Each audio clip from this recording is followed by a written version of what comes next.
அஸ்ஸலாமு அலைக்கும். அஸ்ஸலாமு அலைக்கும். அஸ்ஸலாம். இந்த மூணாம் பிறையை பார்த்து நாளைக்கு ரம்ஜான் தொலை போறாங்களே, இந்த தொழுகை உங்களுக்கு கூடுமா? தொழுகை கூடுமா கூடாதாங்கிறது சொல்றதுக்கு முன்னால இந்த ஒரு விஷயம் வந்து மக்கள் வந்து செய்யறாங்க.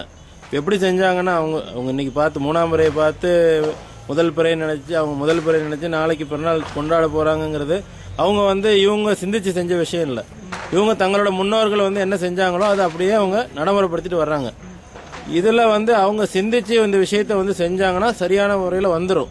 ஆனா இப்ப தப்பா செய்யறதுனால அவங்களுக்கு வந்து நம்ம அவங்களை குற்றப்படுத்தல. அவங்க வந்து ஒரு நம்ம இவங்க தப்பு செஞ்சுட்டாங்க, இவங்களை கேவலப்படுத்தணும், இவங்க நரகத்துக்கு போகணும் நம்ம ஆசைப்படல. அப்பதான் நம்ம நீங்க செஞ்ச தப்பு நரகத்துக்கு போவீங்க அப்படி. ஆனா இவங்க நீங்க சிந்திச்சு பாருங்க, நாங்க சொல்றது சரியா இருக்குதா, நீங்க செய்யறது சரியா இருக்கான்னு பார்த்து எது சரியா இருக்கோ அதுக்கு வாங்கன்னு சொல்லி நம்ம அவங்களுக்கு அழைப்பு விடுறதுதான் நமக்கு நல்லது. ஏன்னா அவங்கள வந்து நம்ம குற்றப்படுத்தணும்னா அவங்க நாளைக்கு வந்து கோவப்பட்டு அவங்க இன்னும் தவறான வழிக்கு போவாங்களே தவிர நல்வழிக்கு வரமாட்டாங்க. அதனால அவங்க நம்ம செய்யறதை என்ன பண்ணணும்னா அவங்களை சுட்டி காட்டி நீங்க இந்த மாதிரி இருக்கிறீங்க, இந்த விஷயத்த நீங்க யோசிச்சு பாருங்க, ஆலோசனை பண்ணி பாருங்க, இல்ல வாங்க நம்ம உட்காந்து பேசுவோம், உங்களுக்கு நமக்கும் வந்து ஒரு நாளை சொல்லுங்க, அந்த நாளில் நம்ம உட்காந்து எது சரி என்ன சொன்னாங்க சொல்ல என்ன கணக்கு குரான் என்ன சொல்லுதுங்கிறத உங்களுக்கு விளக்கி தரோம். அதுக்கப்புறம் நீங்க சிந்திச்சு பாருங்க, சரியா இருந்தா நாங்க சொல்றதை ஏத்துங்க, இல்ல நாங்க தப்பா இருந்தா நீங்க எங்களுக்கு விளக்குங்க அப்படின்னு சொல்லிதான் மக்களுக்கு நம்ம மார்க்கத்தை கிட்ட அவங்களை எத்தி வைக்க போகணும்.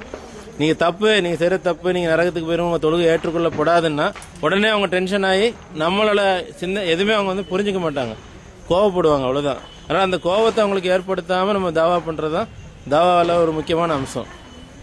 அஸ்ஸலாமு அலைக்கும்.